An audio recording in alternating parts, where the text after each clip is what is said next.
I'll say it. Welcome back to the McKale Madness podcast, the best basketball podcast in the world for U of A fans.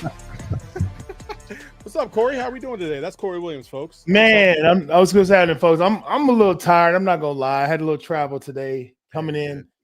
Waco, Texas, brother. Whew. Man. Yeah. I'll tell you what, let's just keep it real.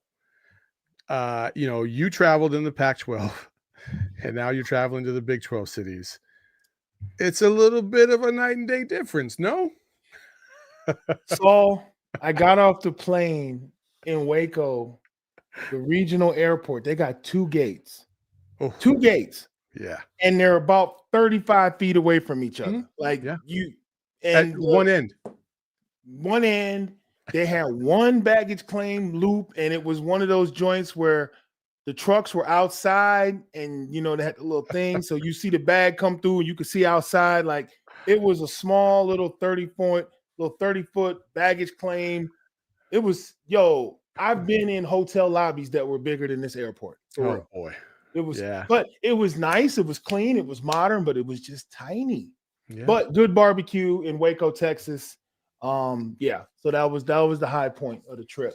Good game, though. Terry Black's is pretty good. Yeah, I was watching some of that last night because, obviously I went to Kansas State. And so, I thought Kansas State was going to pull it out, but then they just fell apart down the stretch and they just could not hang. Yeah, they let some things start happening that hadn't happened all game. And that's the story in any college basketball game. You got to play the full 40 minutes. And they did not. And to Baylor's credit, they were able to turn some things around. That freshman they have, VJ Edgecombe, straight up NBA lottery pick. Mm-hmm. And for those of you who don't know what a lottery guard looks like, watch Baylor, watch this kid. Hell, go back and watch the game last night. Kid dropped 30, freshman, 30. You can see it. You can see it in McKale when he was playing against us last week. Like, you can see that the talent was there. No joke. Good player. A lot of good players in the Big 12 this year. Yeah, absolutely, man. Listen, if you're new to the podcast, that's Corey Williams, member of the Final Four 1994 Final Four team, and I'm Saul Bookman. I played nowhere, so we're here to bring you some great insight into Arizona men's basketball, as we can only do with Corey in tow, being a former player at that level. So please make sure you hit that like button, subscribe to the podcast, give us some love. We'd really appreciate it. Also, at the end of the show, we're going to give away some hats. I got some questions and we're going to give away two tonight. We're going to give away two hats tonight, and then we'll do maybe one or two next week as well. But your chance to win a Brandon Bills hat tonight at the end of the show. So let's get rolling. First, Corey, obviously 2 games. They lost against Texas Tech, and then they won against why am I blanking on Oklahoma State in Stillwater? Very different performances. Obviously, when they went to Texas Tech, they just really struggled to score. It just point blank. And it's not, Corey, when you watch that game and you rewatch that game, it's not because, the defense plays a factor, yes, but they missed a lot of bunnies. And sometimes you could just tell when dudes are just a little bit off or a little bit rushed, which is a credit to the defense. But also it was just one of those days, right? And, sometimes you have those. Well, for me, it comes down to this. They were 1 for 17 over the final, 5.5 minutes. You're not going to beat St. Mary's Sisters of the Poor shooting 1 for 17 in the last 5.5 minutes of a game. When that type of thing happens and everybody's missing and you can't connect on anything, you have zero chance to win the game. And for me, in a nutshell, that was the Texas Tech game. Just poor execution down the stretch. They didn't have the post presence that they had in prior games. And I'm not saying that guys didn't play well. What I'm saying is they did not make things happen in the paint. The lobs, the dunks, the up and unders, the drop-offs for the easy layups, the putbacks. They were playing handball on the perimeter for the entire 5.5 minutes of that game towards the end. And Texas Tech was able to make buckets and keep pushing the lead further and further out. And it was like every time Texas Tech scored, they came down and shot a jumper. They missed the jumper. Texas Tech scored. They missed the jumper. And it went like that over the last 4 minutes of the game. And If you look at the box score, game was definitely a lot closer than what it ended up being. But yeah, they just couldn't get it done down the stretch, and you're not going to beat anybody 1 for 17. No. And listen, that happens to the very best of us too, or the very best team. So you It ain't look at never happened to me. It ain't never happened to me. Your boy ain't never went 1 for 17. No, I'm just kidding.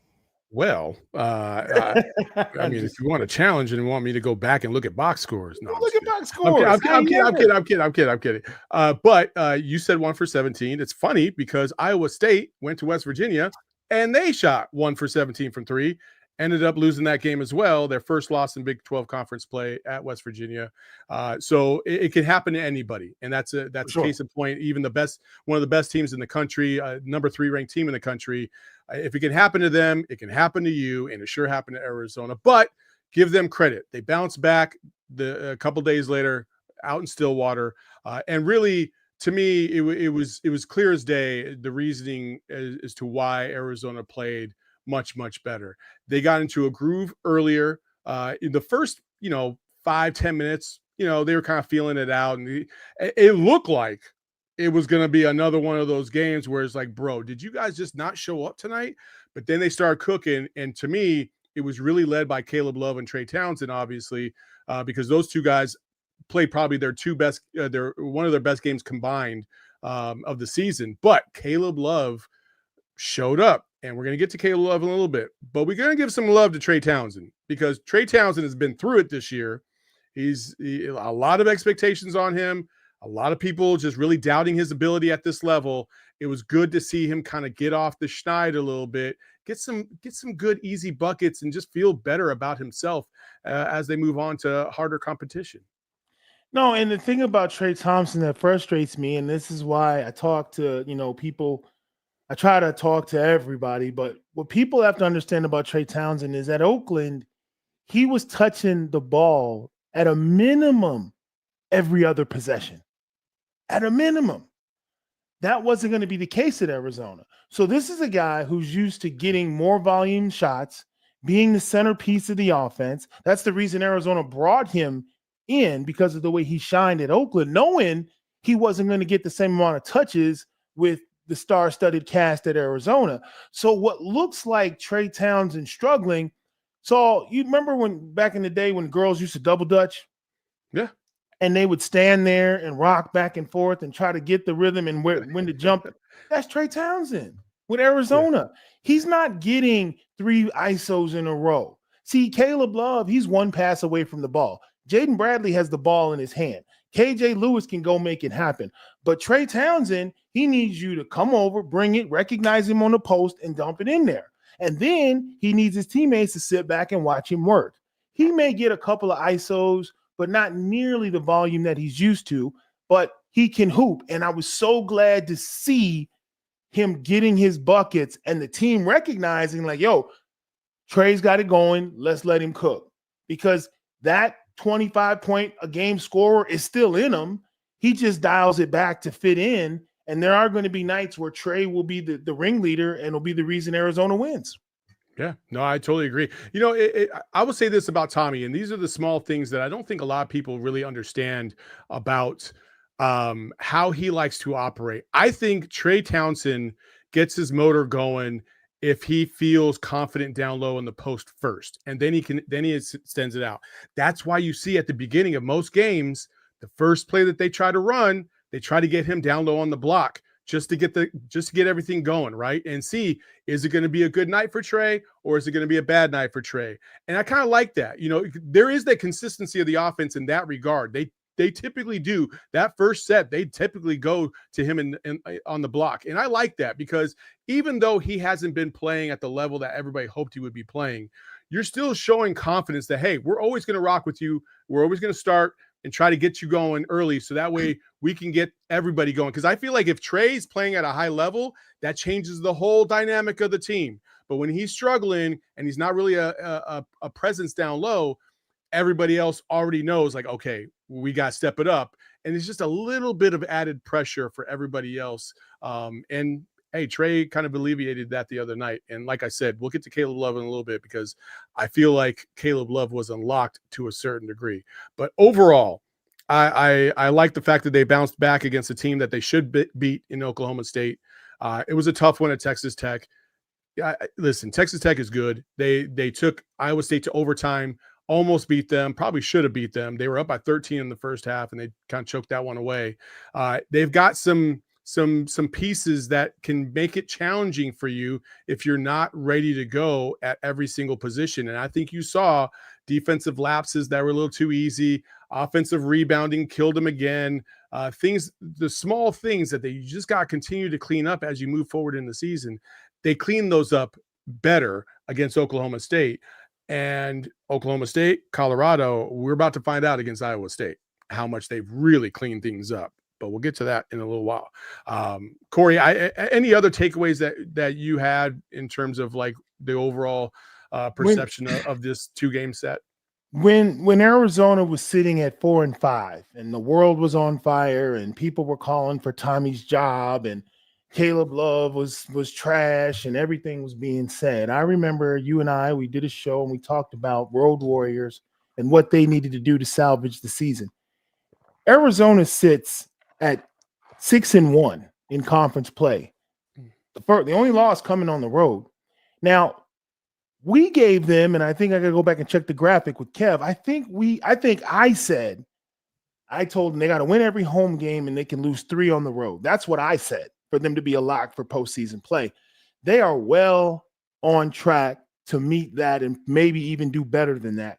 The loss at Texas Tech, it is what it is. If they can defend their home court and knock off Iowa State, I think it's all downhill from there. I think no one's going to question whether or not they're a tournament team because you can just look at their strength of schedule and look at their wins.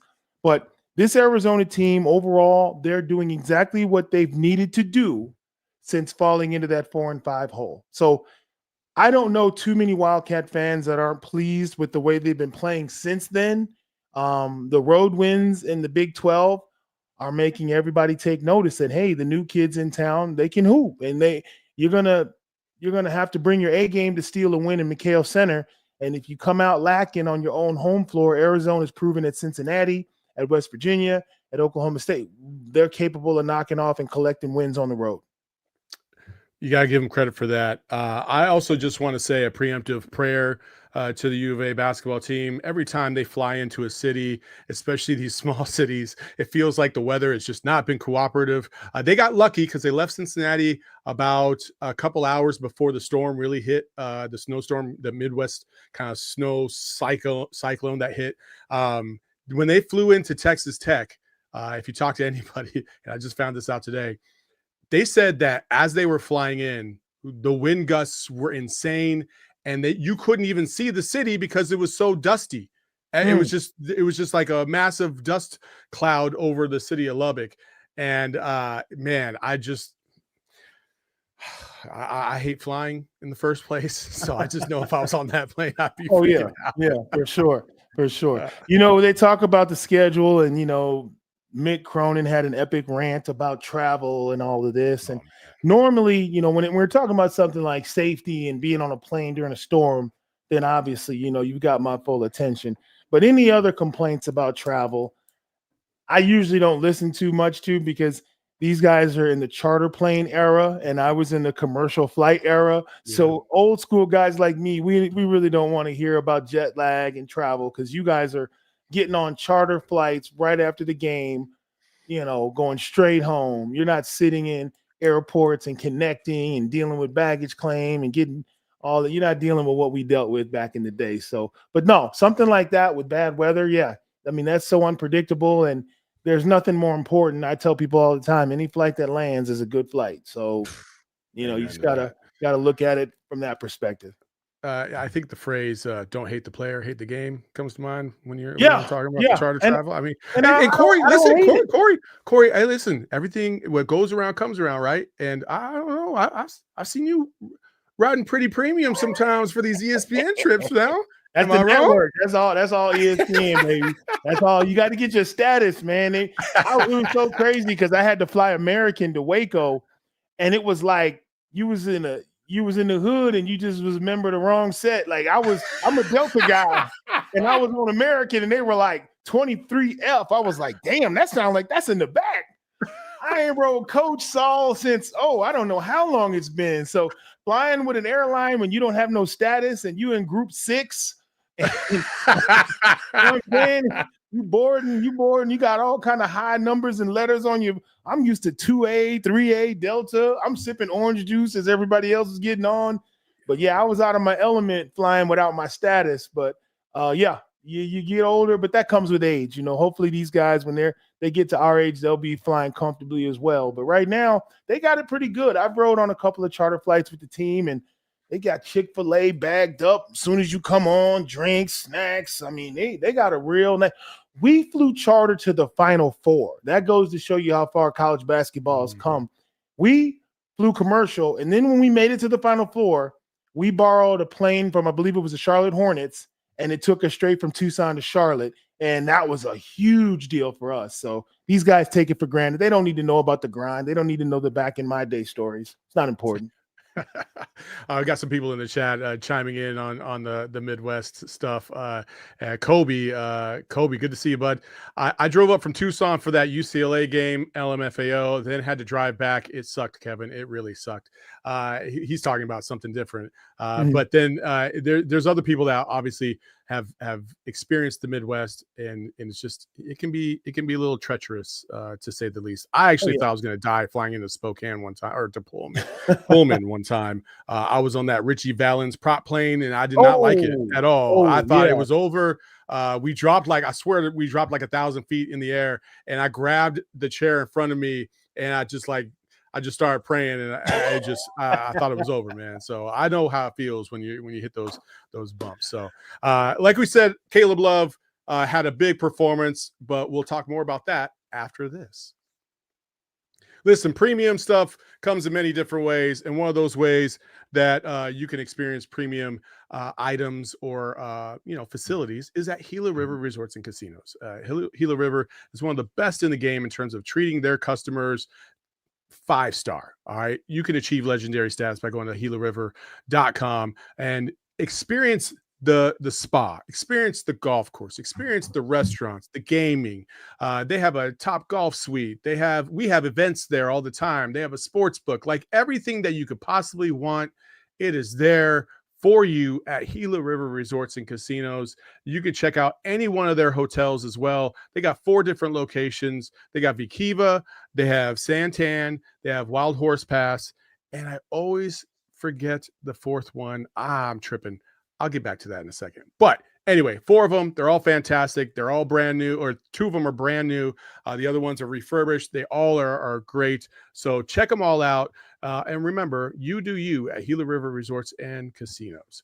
And then obviously, when we're talking about some of the premium shades in the game, we're talking about Shady Rays. And Shady Rays is fantastic. And Corey, your pair should be showing up pretty soon, because and the pair that Corey picked out, hey, you got good taste. Shady Rays is always going to hook you up, and you can hook yourself up at Shady Rays by saving 35% by using promo code PHNX. It's just that simple, folks. If you just go to their website straight up, they're going to offer you 20% because they love to hook you up your first time there. But if you use promo code PHNX, save an extra 15%, and who couldn't use that right now? So go to shadyrays.com and pick out a pair and use that promo code, and you're going to save a lot of money. You could also use it at the Kierland Commons outlet or a shop, which is on the north side of Scottsdale if you're up here in the valley, and they will honor that code in person at the same time. So shadyrays.com, check them out. All right. That was the chime. That was the 2-minute chime right there. You like that? Right on time. You're a pro, man. I'm telling you, man. I'm setting it all up. I'm starting to get into the I'm finding my midseason form now. Let's go. You got the internal clock, 60, 120 seconds. Get in, get out. I love it. Yeah, man. So Caleb Love looked like he found his internal clock. And Corey, I was really excited for the last couple of days to talk to you, because I wanted to see if you felt this way after watching Caleb Love in that performance, and if this is something that you feel like has always been there, he just doesn't identify it every single game. Caleb comes out and in typical kind of Caleb fashion. Caleb, for as great as Caleb can be, what I do appreciate about him is he doesn't come out and just start chucking from minute one, right? Like he tries to let the game come to him and let everything kind of work, right? What I loved is that he was so aggressive in getting to the basket to start the game and really kind of imposing his will. You could tell, Corey, you know this. Sometimes guys go to the hole and they're just like, I hope or I wish. And there's some people that just, they know, like either I'm scoring or I'm hurting somebody. Like that's just how they feel, right? Caleb had the latter. It just looked like every time he took it to the basket, he was going strong. He wanted to get that and one. He wanted to flex those muscles. And then he took it outside and started hitting some threes and some other shots. And I just thought that's the recipe for Caleb Love moving forward. Like, don't even think twice about it. Impose your will at the rim and let it all blend out, provided they don't just leave you wide open like Oklahoma State did a couple times in that game as well, and he made them pay for it. Yeah. Couple things when you talk about Caleb Love. One, his skill set's been on display for quite a long time. For several years, people have seen him shoot the ball very well. And the thing about being in a slump, and this is going to sound very obvious, but think about it. Only shooters are in slumps. No one says you're in a slump if you can't shoot. So when you get hit with that phrase, you're in a slump, that's kind of a backhanded compliment. Hey, we know you can shoot, but right now you're not doing it. What's happened for Caleb Love is he's unlocked and he's escaped that narrative about worrying about shots that he misses, and he's embraced a totally different philosophy. I'm going to hoop. I don't care what form that takes. Free throws, post-ups, jump hooks, transition layups. I'm going to come out here and hoop and help my team win. Now, if you lose me or you don't match up, or you fall asleep, yeah, I'm going to hit you over the head with a three. But that's secondary. It's not how I'm measuring my success as a player. You had so many people saying whether Caleb played good or bad based on whether or not he made threes. Yeah. And when that gets into your head and you start to believe I only play good if I make threes, you're done for. Because now that three is so loaded and so weighted and there's so much pressure on it because that's the only barometer that you're using to measure your game. Caleb has abandoned that now. Now he's just hooping. He's getting his layups. And, oh, by the way, you're going to leave me open back to back? Here go 2 threes for you. And now those threes are like knockout punches because he's already doing work, like you said, getting to the rim, getting to the free throw line, playing physical, playing attack mode. Oh, yeah, and by the way, I still got this 3 ball that I really want to get off if the situation arises. So Caleb is playing balanced, and he's playing very effective. Maybe I'm just looking at this from a different lens, but I have not been as down on Caleb this season as I think everybody else has. Strictly for the fact that, yes, maybe at the beginning 8 to 10 games of the season, there was a little too much chucking and ducking, right? But I think he's definitely modified himself. And listen, I don't care if he goes 7 for 16. He should shoot 16 times in a game. He should, especially if they're good quality shots. And a Caleb Love shot 5 feet behind the 3-point line with the defender 3 feet off of him, to me, is still a good shot for Caleb Love. And you got to get that in your mind as you know, as we evolve in this era of college basketball where guys, listen, that 3-point line is sometimes pretty close for a lot of dudes. And so taking a couple steps back and still shooting it and still being able to make it, and he's proved that he can make it in the past, I'm okay with that because to me, I feel like that's a quality shot if the defender's not all up on him. Now, if he's just pulling up one leg and throwing up stuff, then yeah, of course, that's different. But there was I was looking at a comment and this gentleman pointed out a great play. And I went back to go look for it and I found it. And it was Caleb Love comes down and he sees Carter Bryant and he tells Carter Bryant, go over to the corner. And the whole time he's feeling out the defense, but he's got an eye on Carter and he knows Carter's going to be open. Catches the ball, skip pass, Carter's wide open, hits his only 3 of the game. And I'm just like, that's a good feel for knowing what the defense was about to give you, where your guy was going to be open at. And that's another step in the evolution of Caleb Love that people don't necessarily recognize all the time. Sometimes they just want to see, did he score 30 points or not? No. Oh, he's playing terrible. We pay him too much money, blah, blah, blah. but he still does other things that contribute to the cause. And I think he started to get away from letting his shooting affect everything else. I think he's starting to raise his game, and I'm okay with the occasional, down shot game. I'm cool with that as long as he's doing everything else that's needed and still being aggressive at the rim. And I think, again, attacking the paint. You got to get paint touches every single time in the Big 12. If you don't get into the paint at least one time during your possession, you're going to put yourself behind the 8 ball significantly. You have to get into the paint. And I love that Caleb did that this time. Well, the biggest thing for Caleb Love, the biggest thing that he's done to affect his game is he's watched the McKale Madness podcast. That's what he's done. Because you and I both know 3 or 4 weeks ago, I said, stop trying to beat the defense and react to the defense. He's no longer trying to just do what he wants. He's being more analytical. He's looking at these situations. He's taking advantage of the situations that favor him, and he's getting the ball to his teammates in the situations where he draws a double team or he creates a defensive look that frees somebody else up. Now, here's the other thing that a lot of people may not understand. When you played in Arizona or a Duke or a UConn or a Houston or an Iowa State, your shot count is important. Caleb Love is the only player who can expect to shoot 12 to 16 times every night at Arizona because they've granted him that level on the team. His teammates are okay with that. There was a game where KJ Lewis was 4 for 8 and had 8 assists, and he was the best player on the floor. He didn't shoot the most, but he was the reason Arizona won. When you play on a talented team, how many times you get to shoot is very important because you got to spread it around. If you start taking a lot of shots and you're missing, the overall sentiment is, dude, you got better options. You're playing with better. We don't need you to shoot that right now. If you get caught up in this, oh, I'm having a bad night, I'm going to shoot myself out of this slump. You got 4 other teammates standing around like, bro, you're cold. It's not your night. Let us shoulder the weight, move the rock. Guys don't want to sit around and watch another dude work through basketball therapy. It's not on the elite teams because we got enough weapons to beat them anyway. So Caleb Love is taking better shots. He's improved his efficiency, which is good for the team chemistry. Now, I played on teams where there were guys who knew they were going to shoot 20 times. We needed them to shoot 20 times. I don't know that Arizona needs Caleb to shoot 16 to 20 times a game. He can, and no one will get mad at him, but I think we still have a good amount of the fan base that judges him by that 3 ball because it's such a fan favorite. It's so impactful, and that's how they gauge whether or not he's playing well.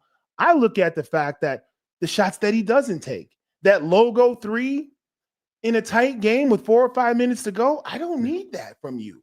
If you want to shoot that in the first half or you want to shoot that while we're up 20, fine, go ahead. But when you shoot from the logo, what you're saying subconsciously to your teammates is, I think this is a better look than any look that the 4 of you can come up with. And that can be troublesome on top level teams. Because if I'm a qualified guy and I'm standing around and you shooting from 30 feet away and you're cold, bro, we're going to have words in the timeout. I'm sorry, we just are. Because we know we can provide a better, higher percentage look than that. And sometimes Tommy, it's weird for him because he's got to live with that logo 3 when it goes in and he can't jump on them when it doesn't.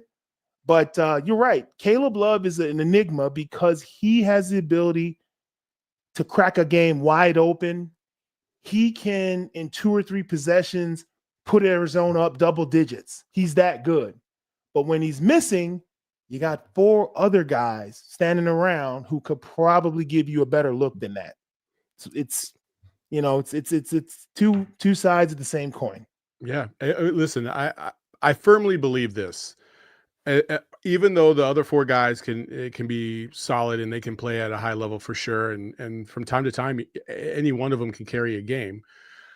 I just wholeheartedly believe, and maybe Iowa State will bear this out and we'll find out, but I just have always believed all season long that Arizona is not getting to a Final Four or a national championship if Caleb Love is not playing at a high level. They're just not.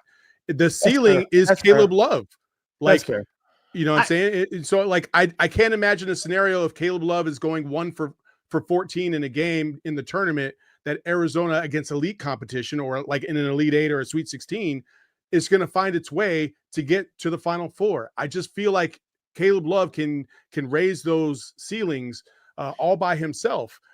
He needs everybody else to play well as well. Don't get me wrong, but that's why I'm like, yeah, I understand people wanting to bench Caleb Love because of this, that, and the other. I'm like, but the bigger picture isn't this game. It's the Final Four. How do you get him to where we need him to be at the end of March and in April? That's what we need. But I'll say this, though.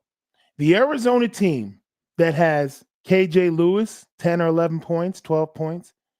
Carter Bryant, 10 or 11, 12 points. Del Orso hits a couple threes. Jaden Bradley, 12, 14 points. Caleb Love, 12, 15 points. That Arizona team, they're not losing to anybody. But when you've got 4 or 5 guys that hit double figures, I'll put that Arizona team up against any team in the country. And I've seen a lot of basketball so far this year. And I'm telling you, that 5-handed, that 5-finger approach for Arizona, that's just as good as Caleb Love going bonkers for 30. So I see what you're saying. Caleb Love is the difference maker, no question. But Arizona's proven they can win tough, gritty road games when Caleb Love doesn't explode. So if I'm coaching against Arizona, you're in a weird spot now because in the beginning of the season, it was just shut down Caleb Love, and you're fine. Now, all of a sudden, Henry Visar is dunking on people, putting them in the basket. Toby's getting putbacks. Oh, my God. Trey Townsend done came out of nowhere. He's emerging. Hell, we seen what Jaden Bradley could do the first nine games of the season. Now, all of a sudden, they got this freshman kid, Carter Bryant, dunking on fools, hitting threes. If I'm scouting Arizona right now, I'm shook because I don't have enough guys to stop their guys. They got 6 guys that can give you 15 like that. That's the Arizona team that'll win 6 games in a row in March and get to the national championship. I would not want to risk the entire season on whether or not Caleb Love shoots 45, 50% from 3. I'd rather take the whole team approach. Now, that's just me. I know people may not agree with it. I know what it takes to win 6 games in a row in March. You got to be solid. You got to be consistent. You got to play defense, and you got to have a little bit of luck. And that little bit of luck might be those Caleb Love bomb threes from the logo. But if 5 guys show up, Arizona can beat anybody. They can. But Caleb Love playing at a high level certainly makes it a lot easier. Oh, no question. I mean, sure. he's that secret weapon. When, like I said, you have no chance when Caleb Love goes for 25, 30. You have no chance beating Arizona. Arizona will not lose a game when Caleb Love has 25 or 30 points. They won't. You're absolutely right. He is the knockout punch. But if we was in Vegas and you had to lay money on one or the other, what would you lay your money on? Caleb Love, big game, or 5 guys in double figures? 5 guys in double figures. Most coaches would take that. And the other thing about it is, you ever notice how guys play better defense when they hit a few buckets? Oh, yeah. Oh, You yeah. see what I'm saying? Oh, yeah. Oh, yeah. Oh, I'm having a good game. I'm getting blocks, steals. I'm out here hooping. I done got a couple of you standing around watching the Caleb Love show. It's like, yeah, we're winning, but maybe the switches are raggedy. Somebody get beat back door. Guys get locked in. I mean, they're human, but it's crazy because you're right. We have seen the evolution of this Arizona team. Caleb Love is still the head of the snake. He's still the difference maker, but this is a team that can beat you in a variety of ways. And to this point, I got to give Tommy a lot of credit because Tommy didn't waver and change his system when they were 4 and 5. He just stuck with it, and guys finally started realizing, hey, there's opportunity here. It's on us. We got to raise our level of play. They're running the same exact offense they were running at 4 and 5. The only difference is guys are more focused. Guys are taking advantage of these opportunities. They're getting the same amount of playing time they were getting 7 games ago, but they're doing more with the time that they're out there. And that's it. Yeah. Spot on. Spot on. Listen, Colorado's coming on Saturday. That's cool. I don't want to talk about Colorado. I want to talk about what's about to happen on Monday, but we'll do that after this. One of the other things I would love to talk about is Colt Cannabis. If you've never tried Colt Cannabis, I'm telling you, it is premier flower that you cannot miss. And they have teamed up with True Leaf. And if you don't know what True Leaf is, just go to the website, check it out, trueleaf.com. They have a phenomenal special, and I got to read this because it's that important. Okay, the friends over at Colt Cannabis and your local True Leaf have a huge variety of premium flower. It's Thursday. Today's Thursday. You got a couple hours, I think, still left to go to your local True Leaf, and it's a deal day for our friends Colt Cannabis at your local neighborhood True Leaf. 2 of these Colt jars for $70. That's $35 a jar. That's a great deal.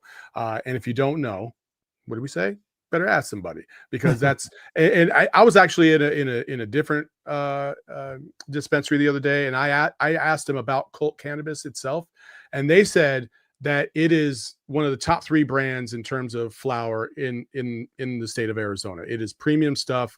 It is definitely not the mid or bottom tier. It is premium flower. So go check them out over at your closest True Leaf. And then while you grab your stuff and you're on your way back home, you're probably going to want some snacks for later on in the evening. I'm just saying. So you know where you got to go. You got to go to Circle K, because Circle K is where it's at. You can get yourself a 79-cent Polar Pop or Froster or whatever you would like. And if you download the Inner Circle app, you can get your first 5 drinks for free. And you could also save 25 cents a gallon on your first 5 fill-ups, which is fantastic stuff, especially in today's day and age when, man, I don't even know where prices are going. Are they going up? Are they going down? Who knows? But I know right now gas is not so bad. So check it out. Go to your local Circle K, download that Inner Circle app, hook yourself up with all the deals, all the specials, save yourself some money, put some more cash in your pocket, because they're going to try and hook you up. They also have these specialty days that are just fantastic. Go to circlek.com for more details. Boom. Let's go, baby. All right. Nice job. Down to the second. Beautiful. All right, folks. I'm so hyped to talk about this game. If you don't know what ESPN used to do back in the day, they used to have Big Monday. And that used to be the thing that was like their calling card after like the Monday Night Football season was over. Big Monday, and it's usually the Big 12 matchups. And this Monday, we're taking it back a little retro. ESPN Big Monday, 8:30 at night. But it's a home game. To me, this is the toughest test for Arizona of the season, because Iowa State is no joke. They are a fundamentally sound team from top to bottom. They are very well coached. They are one of the best overall teams in the country. They can spread it out. They can hit you down low.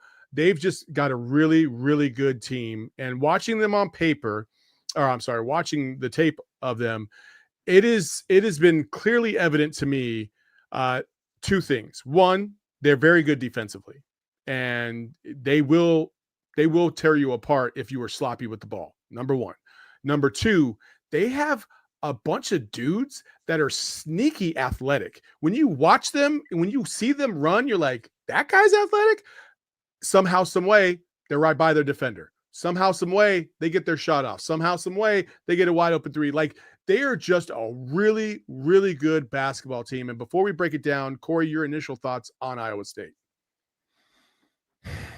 Saul, you're not. I'm sorry. We gotta. Show's gotta go off the rails a little bit right here. We're not gonna talk about Iowa State right now. I am not gonna let you just skip over Colorado. Hell no. Hell no. See, this is what I'm talking about. Saul, who's lost their last 7 games in a row? Colorado. Who did Colorado beat this year? That was the game they weren't supposed to win. Back in November, who'd they knock off? Damn, I don't remember. Could it have been UConn? Oh, that's right, in Maui. Yeah. Yeah. Colorado almost won at UCF, 74-75. Is Colorado probably the same talent level as UCF? No. I would say they're close. Let's revisit the last time UCF came to McKale. Was that a great game? Was Tommy Lloyd thrilled about Arizona's effort against UCF? So now we got a team on par with UCF coming into McKale 2 days before Big Monday, wherever. Dude, that's how you get your ass beat. Bro, I'm not playing in the game. But I'm just saying, this is what Tommy's job is. This is a trap game by definition, bro. This is exactly the kind of game you lose because you up here talking about, oh, Iowa State. Now, don't get me wrong. Iowa State, they're probably not going to put their stuff in, and they'll probably put some in this week, but they'll go hard on it Sunday, and then obviously Monday's game day. So you don't get the day off after the Colorado game. But you can't brush past Colorado for the simple fact that, A, this is Colorado's whole season to come into Arizona and just try to somehow steal a win. They're still mad about that three they got waved off 15 years ago. You remember that play when Chen made the three and they waved it off? They still bitter about that. Tad Boyle can coach his ass off. Now, should Arizona punch him in the mouth and do away with Colorado? They should. I'll be on the game, sitting courtside. I think Arizona will be up comfortably by half if Colorado folds. But that's not a Tad Boyle team. So anyway, Iowa State, they are big time. Whoa. Time out. We're forgetting one thing about Colorado. Colorado to Arizona is just a smidge below ASU. And Arizona hates Colorado, and Colorado hates Arizona. And so there is that little bit of, bravado there that I remember what you did last summer type of vibe, like kind of feel. I remember when KJ Simpson came in McKale and put on a show. Yeah. I remember when number 2 Arizona went up to the Coors Event Center. I was on the game and they got their shit rocked. I was there. I remember when Xavier Johnson was talking all types of trash, and then Aaron Gordon had to lay it down on his head in the Coors Center. So I remember there's been some battles, and so they are not scared of that jersey. Colorado is not. Oh my God! So they're like, oh, we lost 7 in a row. We're coming into McKale. They're looking forward to Iowa State. So for the casual fan, Monday's the big game. That's the game you got your tickets for. That's the game you can't wait to see. What happens in basketball is if you give a UCF effort and squeak by against Colorado, you don't have a lot of momentum. And then in films, do you even look at the Colorado tape as you prep for Iowa State? Do you try to fix those things and address them, or do you just kind of let the juices go and hope your guys get up again for Iowa State? Because it's going to take their best game ever to beat Iowa State. Now, Iowa State, it's not David and Goliath. I think Arizona's on par with an Iowa State. But I'm just looking at this Colorado situation like, let's get that 20-point win Saturday. Game will be over by 3 p.m. And then you've got 48 hours to lock in for Iowa State. That's all you really need. Everybody's in mid-season form. They probably already looked at tape. They probably already put some of the stuff in on Scout Team. But I just don't want to see Arizona have a poor effort against Colorado and then try to ramp themselves up for what you and I both know is going to be a heavyweight bout Monday night. Yeah, it'll be the second. It'll be the second top 10 matchup that I get to miss in person. Awesome, because I missed the Duke game because I had a prior engagement that I couldn't get out of, and now I get to miss this game because work. Awesome. We couldn't schedule a conference at any other point. We had to do it on this one day. So that's fantastic. I really do appreciate it. I'm so glad you said work and not wife, because if you try to put her out there, I was going to get on you. Yeah. I'm gonna miss the ASU game because of the wife. I'm still going to watch the Iowa State game. So, listen, Iowa State, you're right. They got to take care of business with Colorado. And I agree. Like, you can't be ramping up and ramping down and ramping up and ramping down in every single game. You gotta be on the climb no matter what. And you got to take advantage. And even if you feel like that game is relatively easy, which none of these games are easy, but if you feel like you're in a good groove, you still got things that you could potentially work on to improve yourself to get ready for that next matchup against Iowa State. Now let's get to Iowa State. Iowa State, obviously a premier team. Curtis Jones came in. He's a starter now, and 3 games ago they had lost one of their forwards. I think his name is Momcilovic, if I'm pronouncing that right. And he's their best 3-point shooter. But hurt his hand. He's out indefinitely, so he won't be back for this game. And Curtis Jones, to me, he would have been the 6th man of the year no matter what. But now he's also in that running and that conversation for player of the year, because he is just he's a very unorthodox kind of player. And what I mean by that is he will blow by you, but does not look like he has those physical traits to blow by you. He will throw a one-armed floater from the free throw line habitually and knock it down with ease. And you're like, that's, most guys don't do that. That's a little unorthodox, but that's his game. He's got a good game overall, but he's not the only one, and it goes on and on. But Curtis Jones, let's start with him. He is a really, really good player. Yeah, and the thing about it is when you have a 4-year player as your primary ball handler, coaches get to relax. They get to woo-saw. They can sit back and cross their arms. And, hey, I got a kid out there that knows how to play. He knows who's open. They know who's made their last couple of shots. They know where the ball needs to get. And more importantly, I know when to call my own number. Mm-hmm. So an upperclassman, and this is a team that's a very mature team in Iowa State. They got a lot of juniors and seniors on this team. So solid screens are being set, solid boxing out, multiple defensive stops in a row. That's how you go on a run. You get 3 or 4 stops in a row. Now, I think Arizona's nose to nose with Iowa State. I think it'll be a great game for Arizona. I think Arizona can prove to some of the naysayers that they are a top 10 team in the country by knocking off Iowa State. I think nose to nose, Arizona measures up as far as talent is concerned. The thing that jumps out to me about Iowa State is the level at which they defend and turn those miscues into those LA Fitness out at the park threes and layups. You cannot have a 3 or 4 minute lapse of airhead turnovers and bad plays. Guys, I don't care if if Visar takes it in and draws a charge trying to dunk. I'd rather that than some weak pass to the wing that gets picked off and laid up. Everybody from Arizona has to be aggressive in the opening minutes and all game long against Iowa State because they're a team that buries you with your own miscues.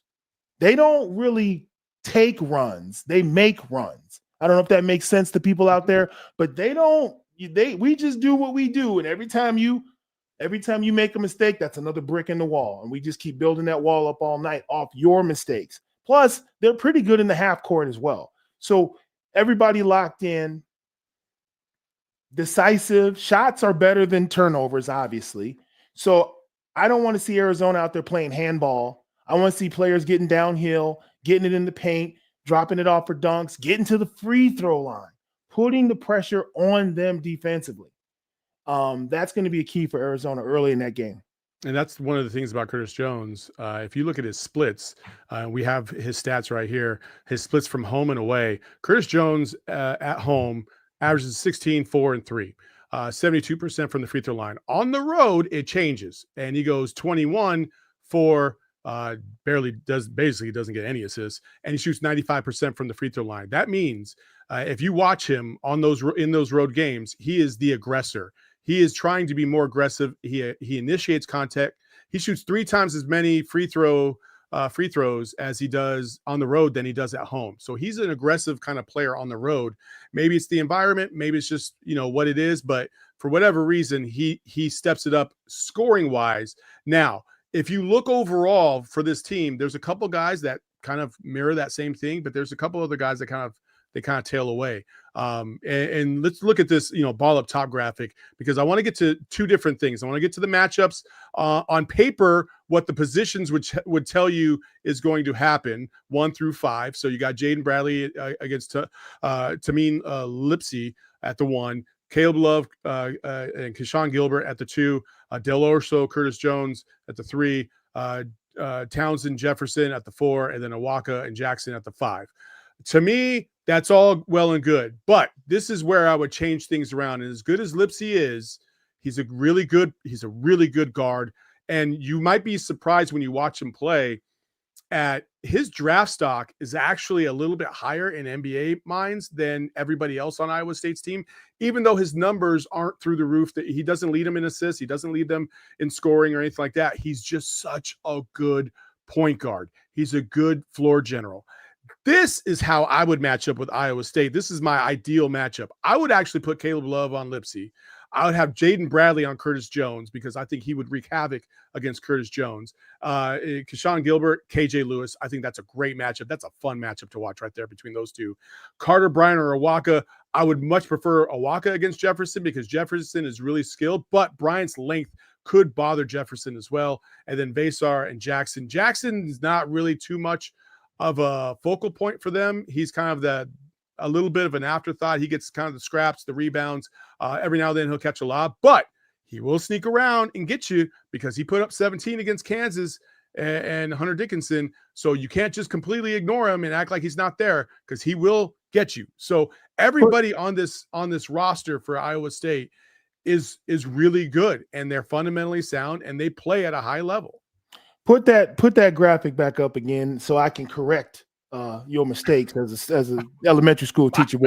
First of all, no way in hell am I putting Jaden Bradley on Jones. No way in hell.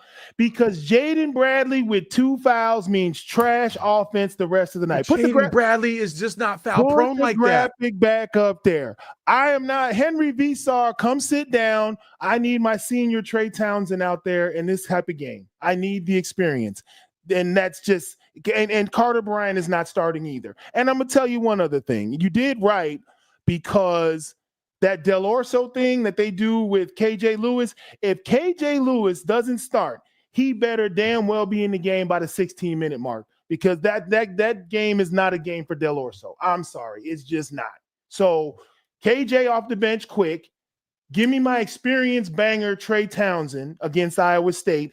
And if the situation permits, let Visar get his feet wet because I already know what Iowa State is bringing. And I think experience, and I got to protect Jaden Bradley. I'm going to put somebody else on Mr. Jones because you and I discussed this last show, how raggedy the offense look when Jaden is not on point.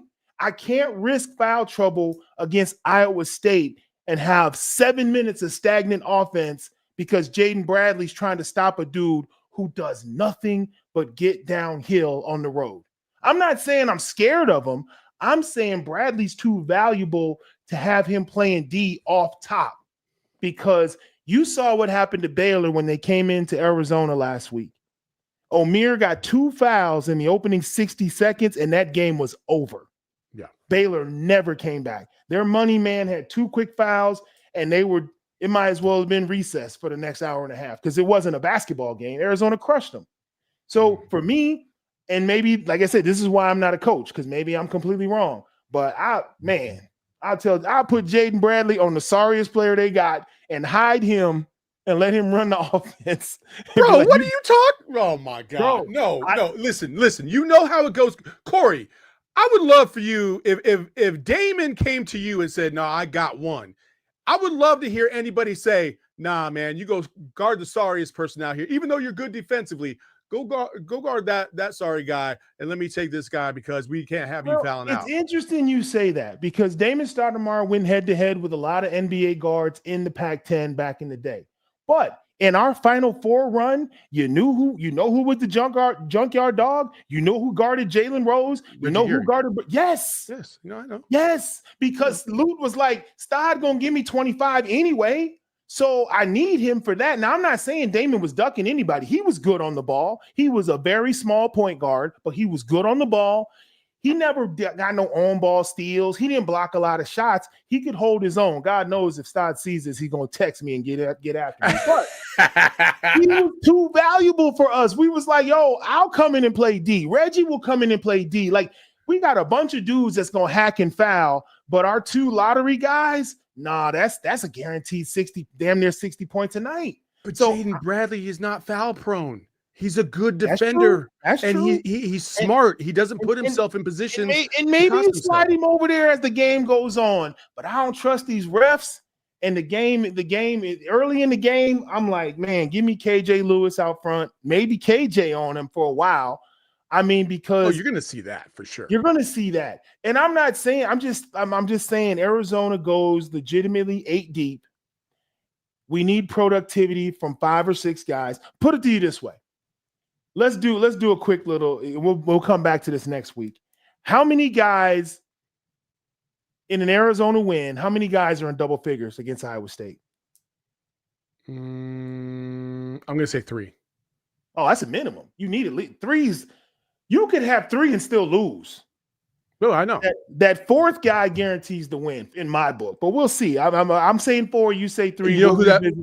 And do you know who that fourth guy is? I don't care. Tell me who tell me who you think. Give me 3 right off the bat. Like who you think Caleb, the 3. Caleb, Jaden, and KJ are all hitting double figures for sure. Okay.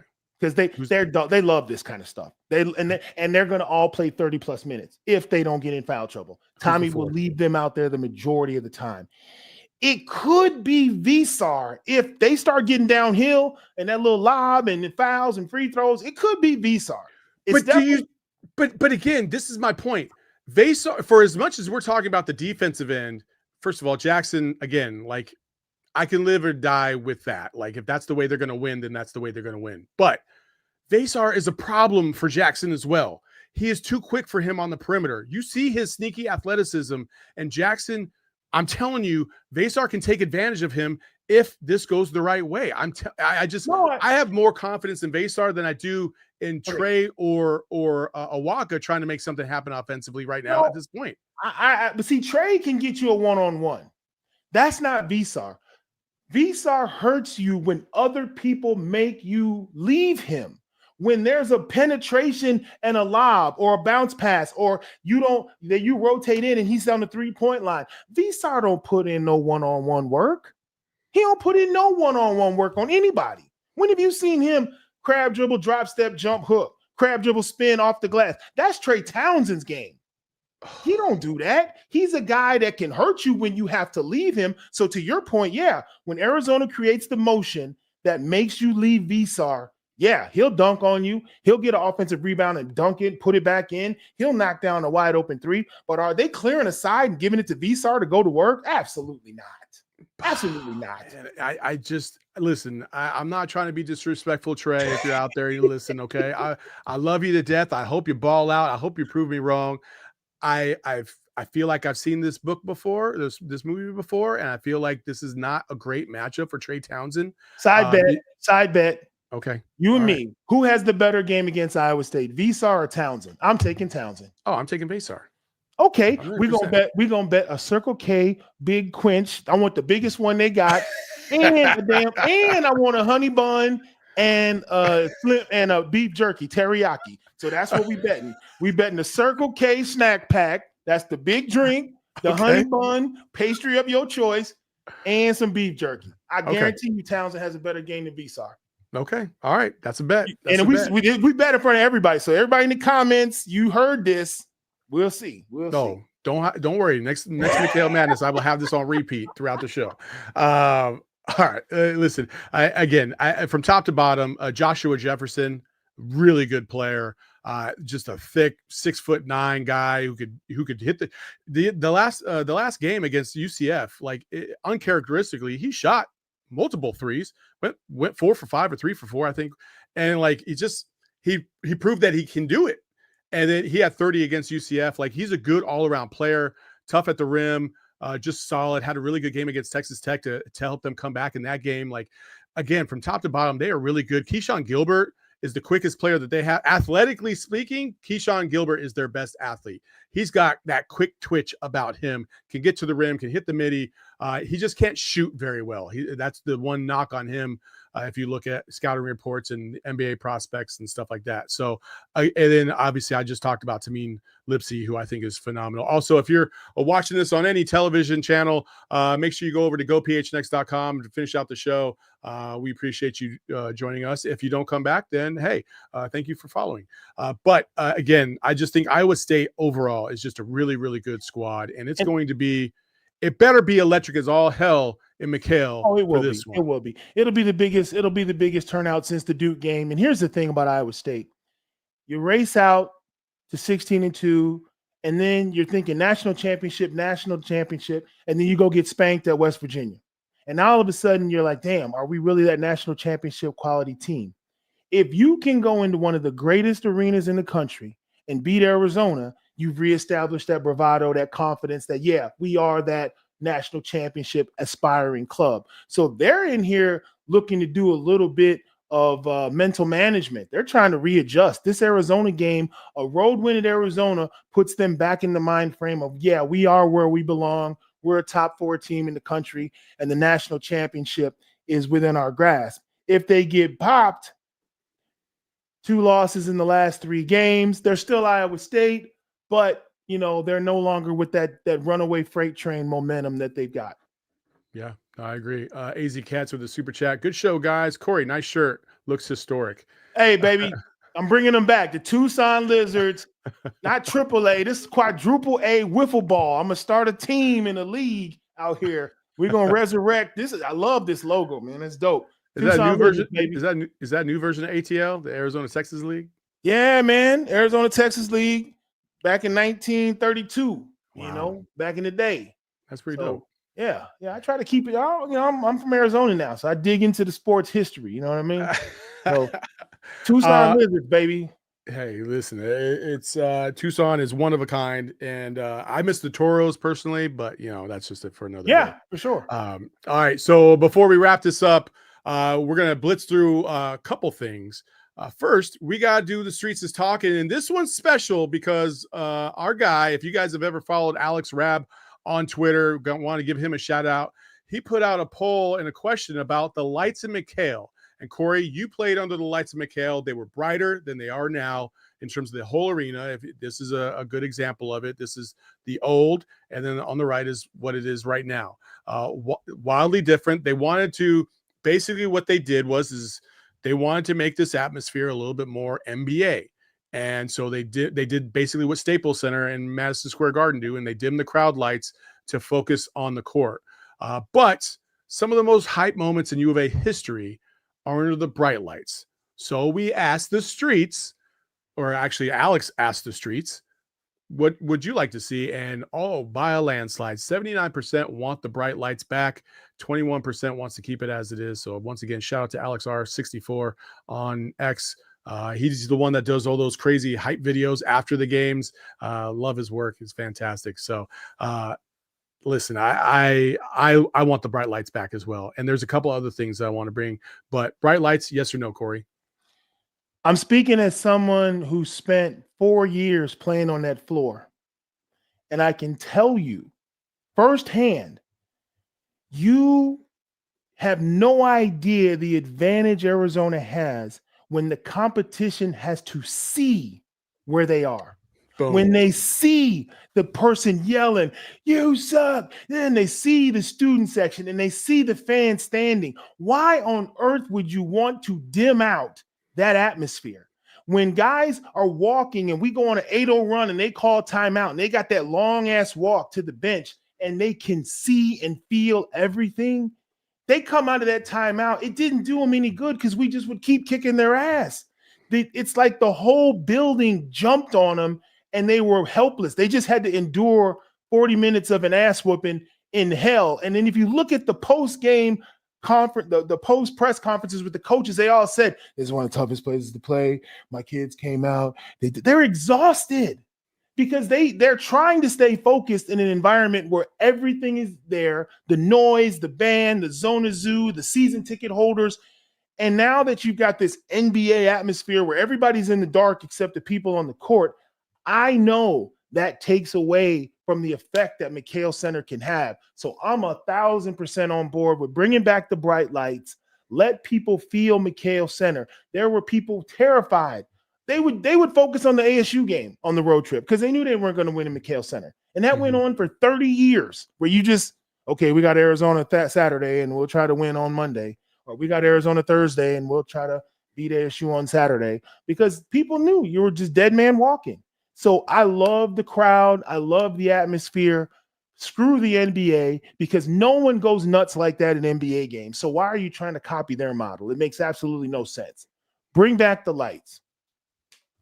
I love it. I love it. I wholeheartedly agree with you from the top to the bottom of every single piece that you said. Yes, 1,000,000%. I want the lights back. But the other thing, there's 2 more things that I want to see bring back. One of them, you see right there over my shoulder, I need the Cactus logo back on the court. Yes or no to everybody? Like That's just such an iconic logo. It needs to be back on the court. I don't know why it went away. It needs to come back in the worst way. Everybody loves it. Everybody cherishes it. And when you wear it, like I am on the hat of Brandon Bills, we need that back. We just need it. Corey?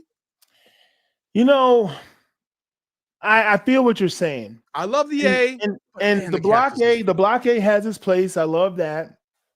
I think, and I'm just guessing here, that logo was the Lute Olson starting out, Steve Kerr, Sean Elliott, Sean Brooks, Brian Williams, the early 90s logo, right? And the program has changed hands a few times since the Olson era. You know, we've had Miller and now Tommy, and shout out Russ Pennell. He was in there too. Yeah. And I think when you throw that logo out there, Tucson is old enough and deep enough to remember. You know what I'm saying? That logo is Steve Kerr to me. That logo is Sean Elliott to me. So it's like, okay, you're putting out the logo and you're putting that label on the can, but what's inside the can? You see what I'm saying? Mm-hmm. Nothing frustrates somebody more than, you open up a can and it says peaches on the label, but it's baked beans. You know, it throws you off. So I think from a branding perspective, I see why they moved on. I love wearing that logo on my hats, when I go my hoodies, when I go to football games. I would like to see the program return to it. I love the throwback unis they did a couple of years ago when they threw it back to 88. Yeah, but unfortunately, they don't have guys like you and me making those decisions. That's an iconic logo. It represents the golden era of Arizona basketball with some very big names and some heavy hitters. But I think these guys got a chance to write their own legacy under the new logo, so to speak. But I would love to see them circle back to it soon, because it is, even if they just did one throwback jersey with it, I think that would be great. Kobe mentions, he says, I thought it went away because Nike thought they wanted it to be the block A for branding purposes. So that you might be on track with the branding aspect of that. And that could be some legitimacy for sure. I do remember, I want to say 2014, 15, the intros at McKale were these crazy psychotic kind of hype videos, and they had flashes of random things and things that were trending in pop culture, but then highlights of U of A players and stuff like that as we got ready for the jump ball. But what I miss is getting the fans into the jump ball to begin with. And if you don't know what I'm talking about, the band used to play a specific like kind of anthem or a song, and everybody would stand up, as they always are, and they would clap to it, and it really got them into it. And here is an example. LaSalle last played in this building a couple of years ago in the Valley Bank Fiesta Bowl tournament. They are familiar with the territory. All right, this Wildcat tip-off is brought to you by Jack in the Box, where there's always something. That dun dun dun, like I cherish that, but I will acknowledge that maybe I am a little bit old school in that regard, and people just want to have the montage. I don't know. But that's something that I really like. Here's the truth, man. And I was born into that, because when I came in 92, that was already established. And man, you really bringing back some nostalgia with that clip, because that was you. We're standing out there and we're tucking in our jerseys and we're giving each other fist bumps. We're not even looking at the dudes we're about to play. When that song and that band started doing that, it was like lambs to the slaughter. They knew it was like this doomsday march to tip off, like, yeah, we about to kick y'all ass. And the crowd is reacting, and it all goes into that atmosphere. You guys are not the show. You're the victims. They're going to yell at you for 40 minutes. We're going to run and jump and dunk and do what we do. And you're going to pray that this game goes quickly and you get the hell out of McKale Center, because they're going to say, nice shot, buddy, every time you miss. They're going to yell out Steve Kerr every time he makes a three, or Ray O's. The ooh-ah man is coming out. Bro, you're just a member. You're a supporting member in the cast. That was the vibe in McKale Center in the 90s and the early 2000s. And coaches will tell you that. Players will tell you that. You can do the fancy sizzle reel on the scoreboard, and you know what the players do? They just don't look at it. Yeah. We used to say, if we catch you looking at our sizzle reel, your ass is done. You're done. And we used to see it. Like we'll play Delaware State or whatever. They never been in the gym like McKale. They're just starstruck watching Sean Brooks get buckets and Steve Kerr hit threes. And they're watching the reel, and then they come out, and then the band starts playing, and they start walking towards half court. And it's like, yeah, bro, you're just here like gladiators. You're just here for the show, bro. You're going to get killed. And that was the letting the fans have an impact on the game. And it was so real. I'm going to just be brutally honest. We didn't have to play as hard in home games because adrenaline and the crowd was going to carry us. I'm just being honest. Some of my guys will admit it. Some of my guys won't, but we knew when it was a home game, it was easier to play because if you had a couple of bad possessions, the crowd would start clapping and get you right back in the frame of mind. If you went on a run, the crowd would go nuts. They'd have to call a timeout. ESPN or ABC would go to a commercial, and, Coach O would be sitting there, and it's like, yeah, just keep pouring it on. And we're like, yeah, let's pour it on. Like home games, we feasted. We loved home games because our crowd elevated us and they carried us. And I think this whole NBA look and sizzle reels and pyrotechnics and all that, we don't need that in Tucson. There's other places that need that, but in Tucson, let the people speak. Let the visiting team feel what it's like to come play in a gym that's had 40 years of excellence. Yeah. So I'm of the opinion that less is more. Let's take it back old school. Bright lights, bring out the band, all that stuff, because it impacts the visiting team. And I'm telling you that from experience. Well, I love it. I love it. Folks, we do appreciate you joining us tonight. I want to say, here it is. Okay, so Brandon Bill's hat is on the line for two of you. So basically, you got about 1 minute to tell me your answer in the chat, and you got to be in the chat. Otherwise, you're going to lose. All right. And then I will notify the said winner via Twitter, or maybe we got to figure it out. I'll figure it out. But here's the question.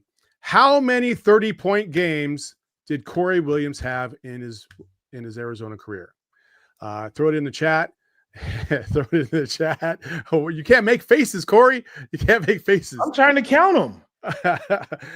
So if you have that number, throw it in the chat. We'll stick around here for about 2 minutes while we talk about Bryce James.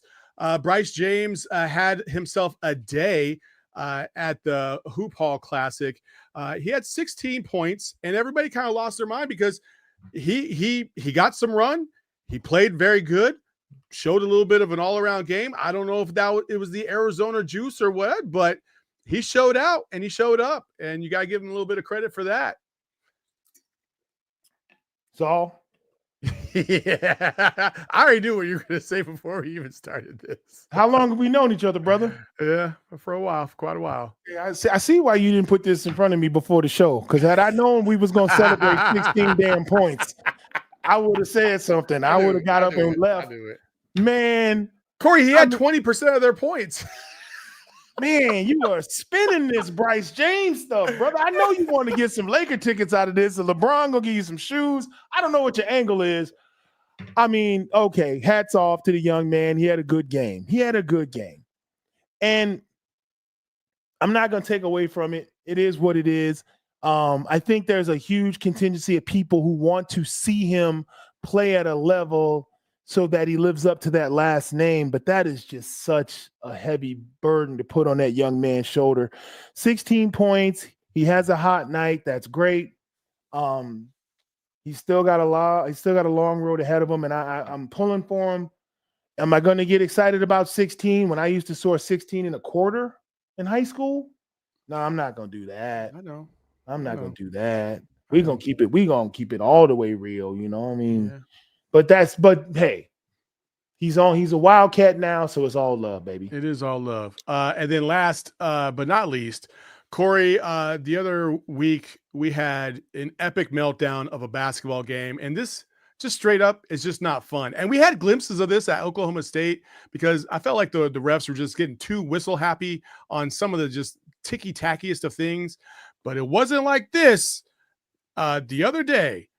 It was Fordham against Massachusetts, and 122 free throw attempts were taken, 79 personal fouls.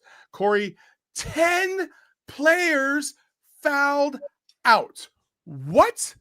That's not even basketball at that point. If you're just going to be sometimes teams are just physical with each other, and you got to adjust as a ref as well. Otherwise, I'm sure that game took like 3 hours to play. That's ridiculous. I didn't see the game. I wasn't there, but I can tell you what happened. First of all, we have to acknowledge the fact that most of Division I basketball is simply the AAU senior circuit. That's what they're out there doing. Dribble handoffs, no set plays, just out there. We know they don't teach any fundamentals in AAU, and it's seeped into college basketball over the last 10 years. So I look at referees as monks, defenders of the faith. You have this rule book, the greatest game, the greatest sport ever created by Dr. James Naismith, and it has rules. And those guys in the stripes are defenders of the rule book. Doesn't matter if it's the 70s, 80s, 90s, 2000s. These are the rules. Now, when you're out there defending the rule book and players who aren't skilled at defense, who do not really care about defense, they'll tell you they don't care about defense.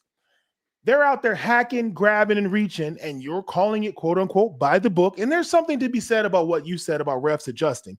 But when you're calling a game and then young guys who haven't even been alive half as long as you've been officiating start bitching to you about how you're messing up the game, those three refs will consolidate like a damn transformer or Voltron, and they will be like, oh, you young dudes who don't know what you're doing want to start bitching at us, and God forbid the coaches jump in. Who are the only people that have control of the game? The officials. So I guarantee you, they pissed off that crew, and it was a question of who's going to be stubborn. Either you guys are going to change how you're playing, or we're going to keep calling the game the way we're calling it. But what you're not going to do is punk us in a game that's not on TV, so nobody's going to see what we're doing here. And if it was on TV, it was probably the app or the Plus or whoever had it. It probably wasn't a major market game. So behind closed doors, this little debacle unfolds because you're right. That's an insane amount of fouls being called. So I know at some point that situation was completely personal. You guys need to shut up because you're probably not that good and you're getting on our nerves. And we get paid no matter who wins. So what you're not going to do is punk us and call us out of our name and make, okay, you guys want to go that route? We're going to shoot 122 free throws. How about that?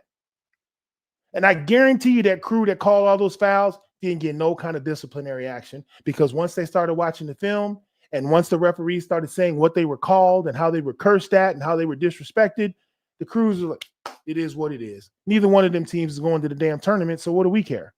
So how you talk to officials, and I learned this as a pro because it was costing me money, is everything. You can make them allies or you can make them enemies, and I guarantee you both, sounds like both teams made enemies that night.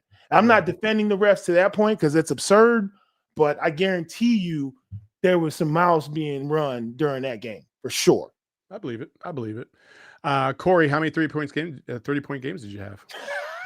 0. Yeah, Never got 30 at Arizona. I know. I think I got one 20-point game in my whole career, and it happened like on my last senior day against Washington. I think I went for 20. I'm not sure. Maybe it was 18. I don't even think I ever broke 20 at Arizona. Maybe I did. I don't know.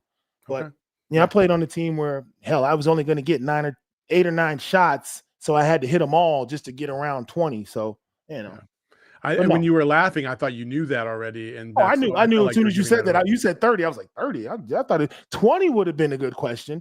But 30? Nah, I never hit 30. I mean, hey, there was people in the chat that said 2, 4, 6. Now, scout team in practice, I had a ton of 30-point games in practice. Don't we all? We all? I got the green light, baby. Light them up. And so we'll do this as a kind of a Price is Right theme. So we'll go with the closest bidder, and Joseph Gastelum. Thanks for sticking around the show. You are the winner. Way to underestimate my ability. You picked 2, and that's gracious. I much love, Joseph. I appreciate you believing in me, even though it was 0. You at least gave me 2, brother. I appreciate that. Joseph, you can hit me up on either Twitter or Instagram, and I will get your information and send you one of 4 delightful hats. And they're posted on my Instagram. So if you, they're posted on my Twitter. So if you see them, give me the one that you like the most. Okay. We appreciate you all for joining us. We'll give some more hats away next week. And listen, folks, we do appreciate the time you take out of your Wednesday or Thursday night to join us. We'll be back next Thursday as well, because Corey's schedule and the basketball schedule is a little all over the place. So we'll be back next Thursday, and hopefully we're celebrating a couple wins, one against Colorado, one against Iowa State. What's up? And Corey? I want my honey bun from Circle K. Trey Townsend, baby, let's go. Oh, I'm telling you, Henry Vasar is definitely going to have a better game. Make sure you hit that like button on your way out, folks. Subscribe to the McKale Madness podcast on your favorite platform. We'd very much appreciate it. Make sure you subscribe to the YouTube channel as well. Much love to you all. Hey, let's get 2 in a row. Let's bear down. Go Cats. We all silly like the mayor.